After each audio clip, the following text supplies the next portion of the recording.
What's going on, guys? So in this tutorial we're gonna sculpt the torso. So what we're doing here is we're starting out with a mix of 50-50 epoxy sculpt and Procreate, and the reason we're using that is because Procreate dries rock hard, so it's really good to start by bulking out your armature with that.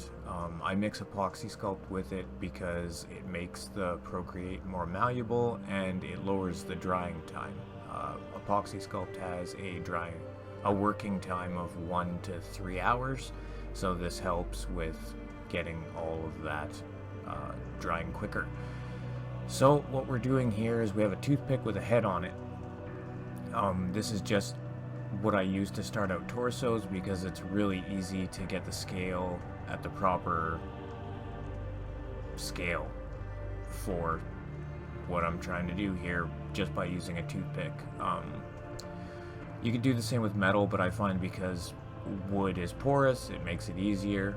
So what I'm doing here is I've marked out where the ribs are, where the shoulders are, and where the hips are. Just so that I get all the scale correct for how tall I want this guy to be. So now we're just bulking that out. Right now I'm working on the upper torso, filling in the gap between where the top of the shoulders are going to be and the bottom of the ribs. We're smoothing all that out, making sure that everything is staying to scale, and once that's done we are going to build on top of all of that. Now I'm adding on the shoulders just to mark out where those are going to go. It's important to make sure that when you're doing this you're just keeping an eye, making sure everything is where it is supposed to go. The reason why I have the head attached is just so that it all stays in scale. As you can see now, I've removed the head piece there to make it easier to work around, and now we're just adding a layer of green stuff on and we're going to start bulking this thing out. So to start out with, I'm starting with the pectoral muscles. This isn't going to be the final shape, this is just to show where they are going to go. It's important to start out smaller when you're bulking out a miniature because you don't want to start out at the end size that these things are going to be. Now we're just adding little bits of green stuff. I'm marking out where the very top of the ribs are going to go. I'm adding a few details here, but nothing crazy. This is just marking out where some skeletal muscles are going to be, and now we're moving on to the abdominal. It's really easy to mess up here, so what I like to do is make sure everything stays, for the most part, symmetrical. I'll add a line down the center just to make sure everything's centered properly. And yeah, we're just going to continue on bulking out this armature, adding little bits and pieces here and there. Now we're just starting to bulk out the shoulder a little bit more. It's important to, I try and work out all over, kind of at the same time, working multiple areas. I've been at this for a while, so I don't really let the green stuff dry before I keep working anymore. I just continue to bulk out. This is the least fun part of sculpting a miniature, so I like it to get done and over with faster. So when you're bulking out an armature, I try and move fast and bulk it out quickly. So now we're just marking out where the abdominal muscles are going. We've added the I can't remember what the name of the muscles are. They're on the sides of where your abdominal muscles are. This isn't a sort of case study on anatomy and what it's supposed to be. This guy is going to be a supernatural creature, and so we're just using basic anatomy here, trying to map out where everything roughly goes, and we're gonna do a more stylized version with sharper edges and things of that nature. Another thing when you're sculpting like this is it's important to think about the details that are going to be going over top of areas that when you're bulking out the armature. This is simply so that you don't spend a whole whack of time blending your green stuff together and making sure you've got these super smooth blends when you're just going to end up adding, say, a cape or something over top of this. So here I'm adding in more skeletal muscles, marking out where the ribs are going to be, just getting the basic shapes in there and trying to make sure that everything is looking symmetrical, so the end result silhouette of the miniature isn't going to be lopsided.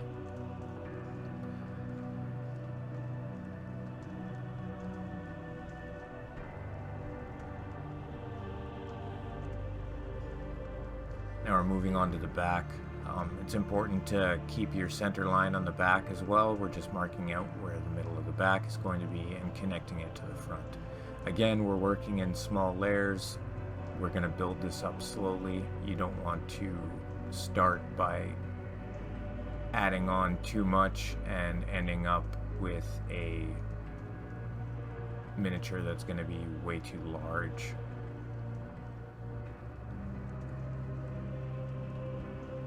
Moving up more of the back, we're going to define where his spine is. This is also going to be a roadmap for where the rest of the muscles are going to go. So now we're putting in the bottom of the shoulder blades. This is also going to help us map out where the rest of the muscles of the back are going to go. So I'm trying to bulk out the shoulders a little bit more because this is going to help us add those muscles on the back that run from basically your armpit to your hip. You know, it's important to do this in stages, know which stages to go. I've waited now for that stuff to cure, so I'm not going to put a bunch of fingerprints in it. And we continue on bulking out the shoulders.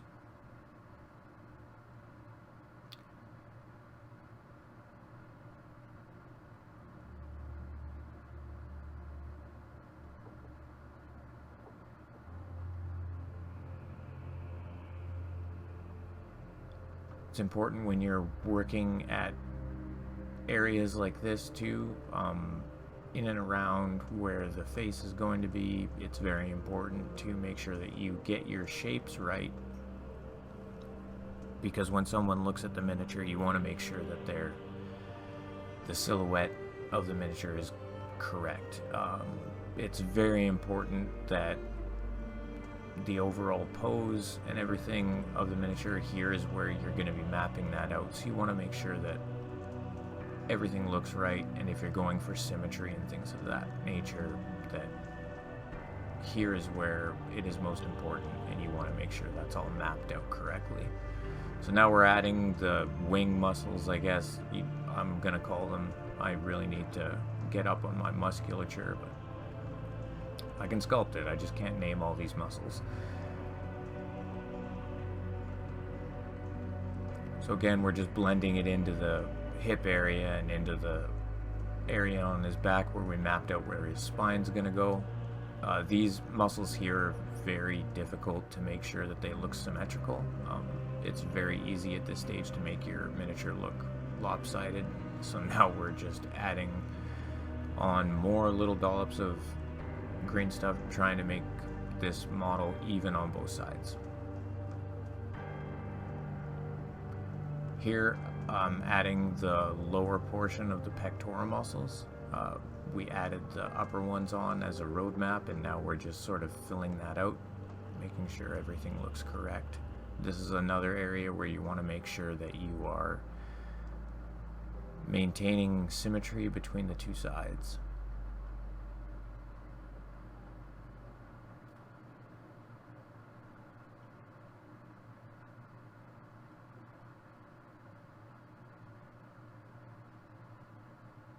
Here we're just adding more green stuff into the armpit. We're marking out where the ribs are, and we're adding more skeletal muscles.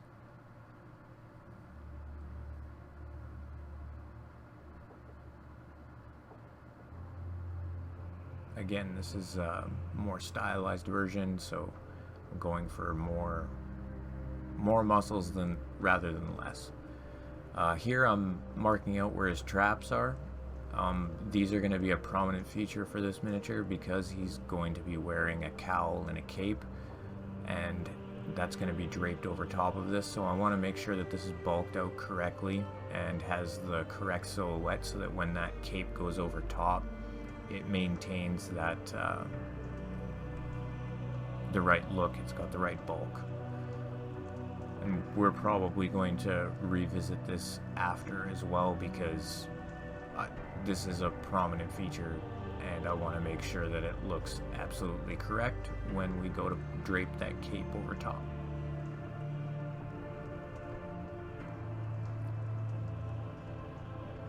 Which is another reason why we're making this look so much more exaggerated than it needs to be. Also, this dude's a werewolf, so he's going to have a big thick neck anyway.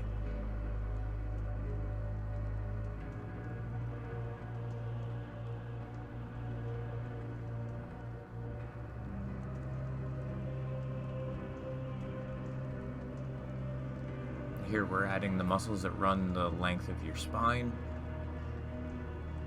These are ones that I'm gonna have to revisit as well. I have a picture of like a back anatomy in front of me while I'm sculpting this, but I'm not quite sure I got the shape right, so this might be an area that needs to be revisited as well. I'm not too particularly worried about it because there is going to be a cape draped over top.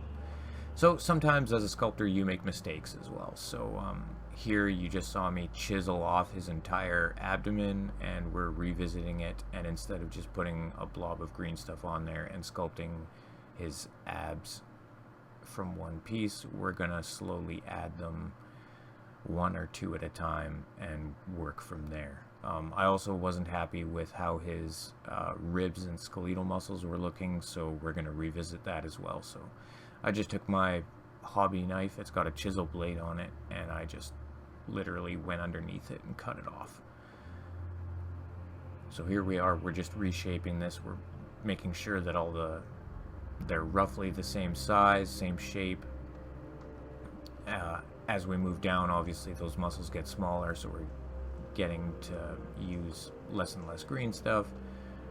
But when you're sculpting and you're unhappy with something, don't worry about it. Just wait for that stuff to cure, cut it off, and try again.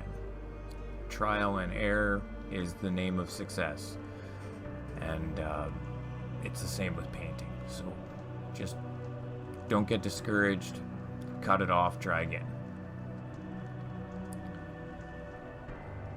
So again, we're just blending the bottom in to where the hip area and groin area is going to be. Making sure everything's flat, the same shape, and maintaining that symmetry. You can see too that I'm going back and forth between tools. I have a metal burnisher tool that I use it just pushes harder on the green stuff, gets it to where I want it to go faster, and then I'll blend the edges with my silicone putty tools. So here we're adding the skeletal muscles. As you can see already, it looks way better than it did before, rather than just packing in green stuff, sculpting each muscle one by one with little dollops of green stuff, adding little bits as we go. It works out way better than just trying to carve it in there.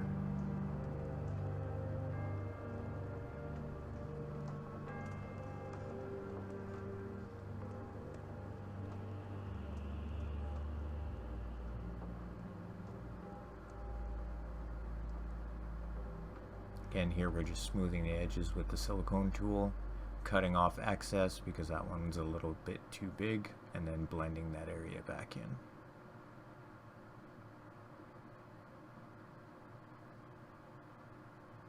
Again, we're re-adding back the lower pectoral muscle. Usually, if you have oversized pectoral muscles, they kind of sit over top of your abs, so that's why we're doing it this way. And this guy has kind of a little bit of a hunch to him too, so it would be a little bit over top.